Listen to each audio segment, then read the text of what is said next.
Adelante, querido Lobo. Conexión con Bruselas. Bueno, muy buenas, muy buenas. Pues tenemos una semana interesante. Voy a hablar de dos temas fundamentales. Lobo, El primero, sí. ¿te puedo saltar al inicio de la sección? Dime, por supuesto. ¿Y te robo un par de minutos? Sí. Nada, te comentaba antes, ya te lo he dicho, pero se lo digo a los demás. Me gustaría que nos explicaras si en la Unión Europea sería posible que ocurriera lo que ha ocurrido en Argentina, que el presidente ha recomendado una inversión financiera que ha hecho perder mucho dinero a mucha gente y que tiene bastante pinta de que era una estafa. Fuera de antena te lo comentaba, o sea, es del todo imposible. Del todo imposible por cómo funciona la Unión Europea, que también explica el que seamos tan lentos para cualquier cosa. O sea, para responder a un tuit tenemos que pasar por una cadena de 12 personas para poder responder a un tuit. O sea, y esas 12 personas toman decisiones de si es o no conveniente, de si estratégicamente es adecuado, si se decide que es adecuado, entonces en qué tono se hacen 8 propuestas diferentes de tuit, y eso para responder un tuit. O sea, imagínate, para una decisión de ese tipo sería absolutamente impensable. O sea, por el sistema de check and balances, de pesos y contrapesos, es del todo imposible. Me parece súper interesante tu contestación, porque precisamente una de las cosas que me parece que evidencia este incidente de Milei es el enorme riesgo que tiene este tipo de gobernantes que no tienen mucho conocimiento de lo que es gobernar un país y que son unos temerarios. Entonces, Sí, en ese sentido... yo creo totalmente de acuerdo. O sea, y Sí, además sí. creo que la palabra es temerario, o sea, y el tener pocos niveles de filtro, o sea, que al final se convierten en autocracia, ¿sabes? Es que es peligroso, es muy peligroso, como lo hemos visto. O sea, que... Y con la respuesta que has dado, yo creo que se evidencia efectivamente por qué es importante la democracia y que los checks and balances que existen en una democracia son importantes para evitar este tipo de cosas. Y hacia donde nos lleva la ultraderecha es a quitar todo ese tipo de controles, y que es muy peligroso, porque Sí. están ahí por algo. Sí, sí. Además, que es una crítica muy fácil, ¿verdad? O sea, cuando se hacen estas críticas populistas por parte de la extrema derecha de adelgazar el Estado y que hay demasiado control y demasiada burocracia, al final son sistemas de pesos y contrapesos que equilibran un poco las posibles salidas de madre de un líder tipo Milei o de un corte populista. En eso estoy totalmente de acuerdo. Ya está. Solo quería Pero que me bueno, resolvieras esa duda. habiendo dicho esto y habiendo hecho una alabanza de lo que es la democracia, que estoy totalmente de acuerdo, hoy voy a darle bastante caña a la Unión Europea porque creo que no le queda mucho como proyecto que representa la soberanía de 500 millones de personas, y lo digo por lo que ha pasado con la propuesta de acuerdo de paz entre Rusia y Estados Unidos para acabar con el proceso bélico en Ucrania. Solo recordar que Trump hizo una llamada el lunes, la noche del lunes al martes, a Putin, haciéndole una oferta de acuerdo de paz que implicaba una serie de concesiones y que dejaba fuera tanto a Ucrania como a la Unión Europea como actores dentro de esta conjugación de un posible acuerdo de paz. Para eso quiero hacer un repaso muy rápido en lo que ha pasado y que ya lo hemos hablado durante estos últimos años. Recordamos que el 24 de febrero se harán 3 años de la invasión ilegal de Rusia a Ucrania, pero ya sabemos que todo empezó a finales de los años 80, cuando en la época de la perestroika Gorbachev llegó a un acuerdo con los líderes de la OTAN y de Estados Unidos, conforme al cual la OTAN nunca se extendería en Europa del Este. Tras la caída de la Unión Soviética, ese acuerdo que se recogió en un documento y que se hizo público hace unos años, no se cumplió y la accesión de nuevos Estados miembros de la Unión Europea implicaban que también fueran miembros de la OTAN, lo que hizo que las bases de la OTAN llegaran a la frontera con Rusia desde prácticamente los países nórdicos hasta Moldovia. Y una de las provocaciones últimas fue intentar que Ucrania fuera parte de la OTAN, sabiendo la historia que tiene Ucrania, que en su momento pertenecía a Rusia y que fue solo en la época soviética cuando Lenin y Stalin decidieron concederle soberanía dentro del paraguas de la Unión de Repúblicas Socialistas Soviéticas, pero siempre había sido una parte territorial de Rusia y siendo Putin un líder ultranacionalista, pues es algo que lo vivió como una provocación e invadió ilegalmente Ucrania. Eso ya... Una cosa, no sé si soy yo solo, pero yo te veo descoordinado la voz y la imagen. Ha sido, yo lo he visto 3 segundos, pero luego ya se ha reenganchado todo, ¿eh? O sea ¿Sí? que, sí, yo ahora mismo te veo perfecto. Vale. Ha sido 3 segunditos nada más, que se te habrá colgado ahí un Sí. momentito el wifi. Ese es el contexto.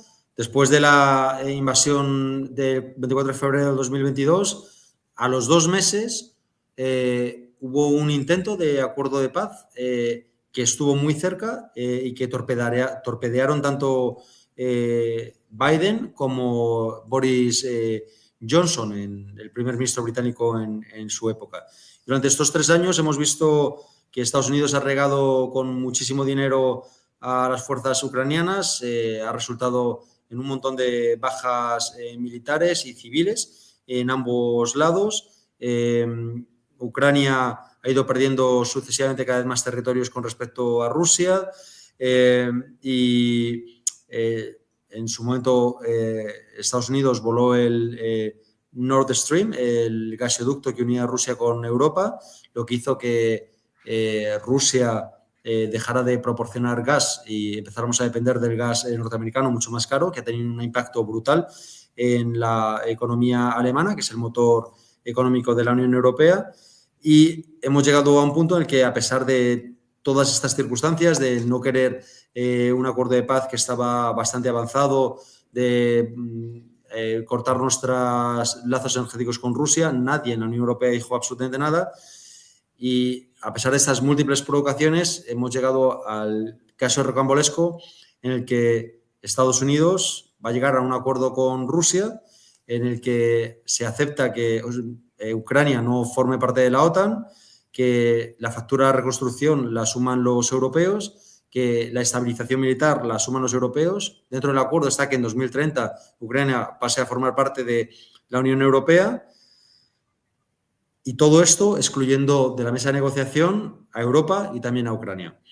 Ahora mismo está habiendo mucho ruido. Hay una cumbre de seguridad en Múnich este fin de semana en el que Estados Unidos ha vuelto a incidir sobre el hecho de que es importante que sea un acuerdo solo entre Estados Unidos y Rusia y que con los precedentes que he contado no hace más que generar una situación esperpéntica en el que la Unión Europea, lejos de tomar medidas de protección de su soberanía, como sería expulsar a las bases norteamericanas de su territorio, se ha quedado en declaraciones un poquito altisonantes, pero nada más.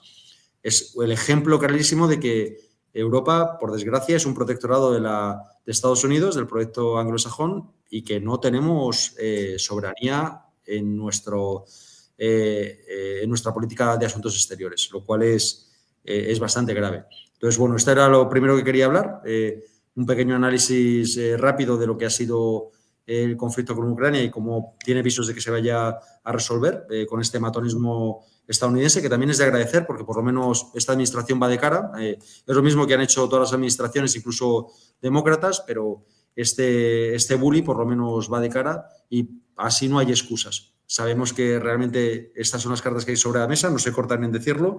Lo que es vergonzante es que estos líderes que deberían representar nuestra soberanía no están ejerciendo tales obligaciones.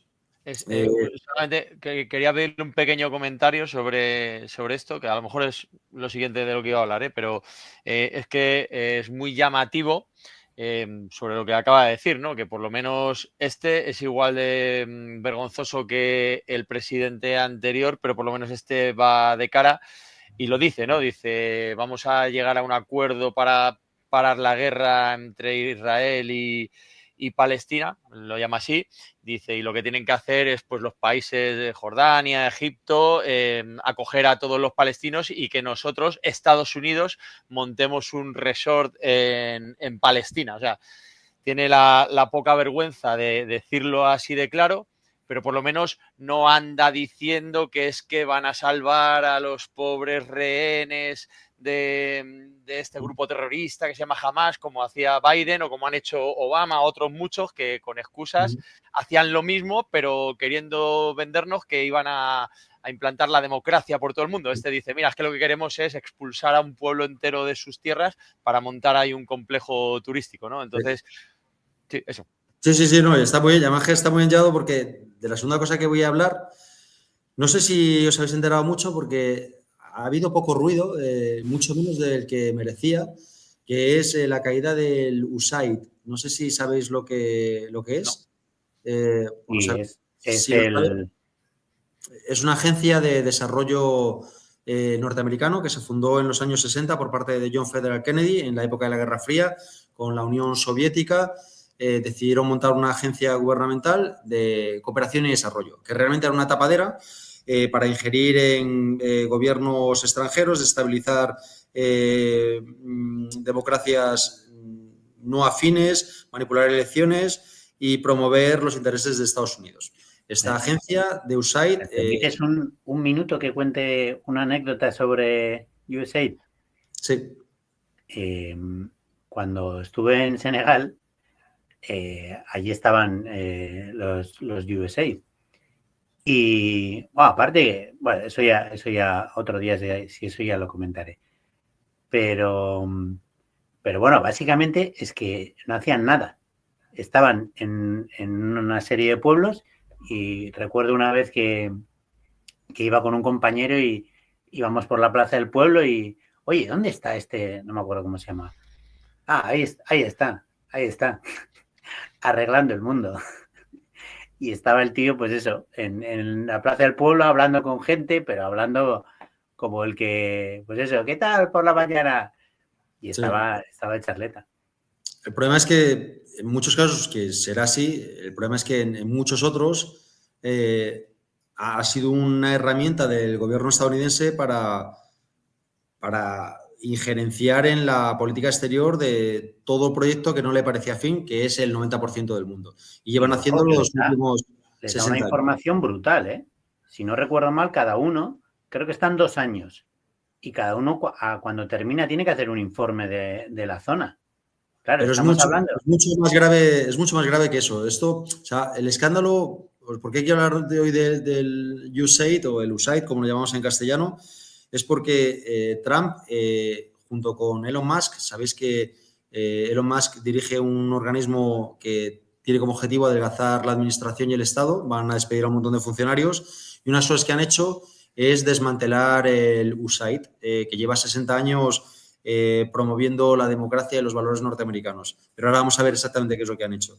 Y es muy curioso porque han sacado un montón de información que ya en su momento había sacado Wikileaks, pero la han hecho pública y, de hecho, han despedido al dirigente del USAID y han puesto a Marco Rubio, que es el ministro de Asuntos Exteriores norteamericano, a su cabeza de forma temporal y han congelado los fondos del USAID durante 90 días. La excusa es que ha fomentado periódicos y medios digitales que favorecían al Partido Demócrata y que no se podía utilizar el dinero de los contribuyentes para fines espurios y políticos de ese tipo. Y dirías, pues muy bien. Pero el problema es que durante la anterior legislatura de Trump, el USAID tuvo 40.000 millones de dólares de presupuesto y ha hecho lo que lleva haciendo 60 años, que es lo que os voy a explicar. Hay un montón de casos que en su momento se consideraban conspiranoias, sobre todo de la parte de gobiernos de América Latina, pero unas cosas más graves es que Estados Unidos ha utilizado los fondos de los contribuyentes a través del USAID para financiar a medios de comunicación y periodistas en más de 30 países. Hay cifras que establecen que han llegado a apoyar financieramente a 6.200 periodistas a nivel mundial y a 707 medios no estatales, entre ellos medios tan importantes como el New York Times, Político, que es el medio de referencia aquí en Bruselas, a la BBC, Bloomberg, Alianza Press, Infoave. Es decir, han regado dinero a periódicos y medios de comunicación de medio mundo para manipular la opinión pública. Todas estas ideas que tenemos en Occidente de ciertos regímenes, desde el de China, que hemos hablado mucho de él, hasta Gaddafi, nos han dado una línea editorial que ha estado directamente influenciada por Estados Unidos a través de esta agencia. Pero no solo se ha quedado en medios de comunicación. Hay casos en los que ya, bueno, con los papeles que han desenmascarado en la administración, que luego analizaremos por qué lo han hecho, se sabe que en Cuba, entre 2009 y 2012, financiaron una red social que se llama Sunsumeo, que era un Twitter cubano, para promover la disidencia. Financiaron Cubanet, que era un medio de comunicación también para fomentar la disidencia en Cuba. En Venezuela apoyaron a la oposición contra Chávez y financiaron el golpe de Estado contra Chávez. En el 2002, en Bolivia respaldaron los movimientos separatistas del sur de Bolivia. En Brasil financiaron seminarios en el Congreso brasileño para reformar políticas brasileñas. En 7 países africanos hay casos demostrados de injerencias en regímenes electorales. En Oriente Medio, prácticamente en todos los países de Oriente Medio, en muchos países asiáticos de la periferia china, han apoyado proyectos de incluso de la promoción del ateísmo en Nepal, llevan 60 años injerenciando en procesos electorales, el más reciente en Rumanía. Entonces, estamos en una reestructuración que ha hecho Trump y podríamos decir, bueno, pues parece que a lo mejor es que el objetivo es realmente adelgazar la administración y dejar de utilizar agencias estatales para hacer injerencias en otros países ajenos a los intereses de Estados Unidos. Pero, por desgracia, y lo que dicen los expertos es que probablemente no, lo reestructurará o pondrá bajo el Departamento de Estado y seguirán haciendo lo que llevan haciendo 60 años, pero con un sesgo más de republicano e intereses más cercanos a la administración de Trump. Y hablo de esto porque sé que soy muy insistente, pero solo por una comparativa, mientras Estados Unidos lleva 60 años utilizando instrumentos como el USAID y interviniendo militarmente en más de 70 países en los últimos 60 años, China, que es la próxima gran potencia, no ha estado involucrado en ningún proceso militar en los últimos 41 años.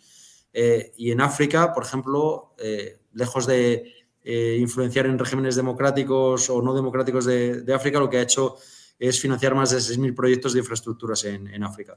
Entonces, digo esto porque luego no nos sorprendamos cuando en África no quiere saber nada de Occidente, porque para África nosotros no somos más que un protectorado de Estados Unidos, que es lo que somos, y lo hemos demostrado con el comienzo de la sección, con la respuesta a la crisis ucraniana, y se acerquen más a países como China, que por lo menos no hay de momento ejemplos de que tenga una política de injerencia tan brutal como la anglosajona.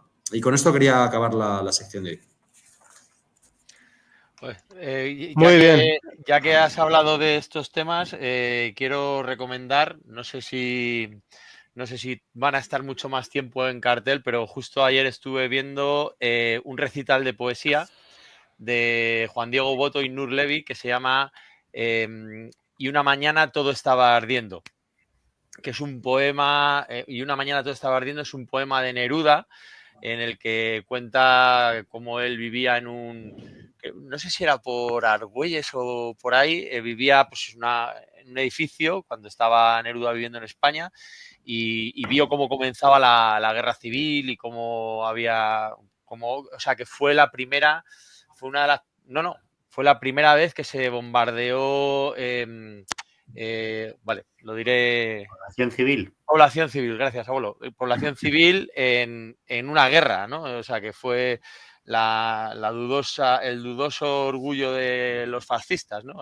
Poner de moda los bombardeos sobre civiles, ¿no? Y entonces se basa en ese poema, pero luego hacen una selección de poemas pues de Federico García Lorca, de Gloria Fuertes, de Vicente Alessandre, que los recitan con una sensibilidad, vamos, infinita, tanto Nur Levi como Juan Diego Boto, y bueno, que os lo recomiendo a todos los que podáis estar viendo el programa, viváis por Madrid y no sé si todavía estaréis a tiempo de conseguir entrada, pero es maravilloso, a la vez que durísimo, ¿no? El recital, pero lo recomiendo porque hace reflexionar. Bueno, Pues nada, queda la recomendación, queda la sección de señor Lobo. Muchísimas gracias.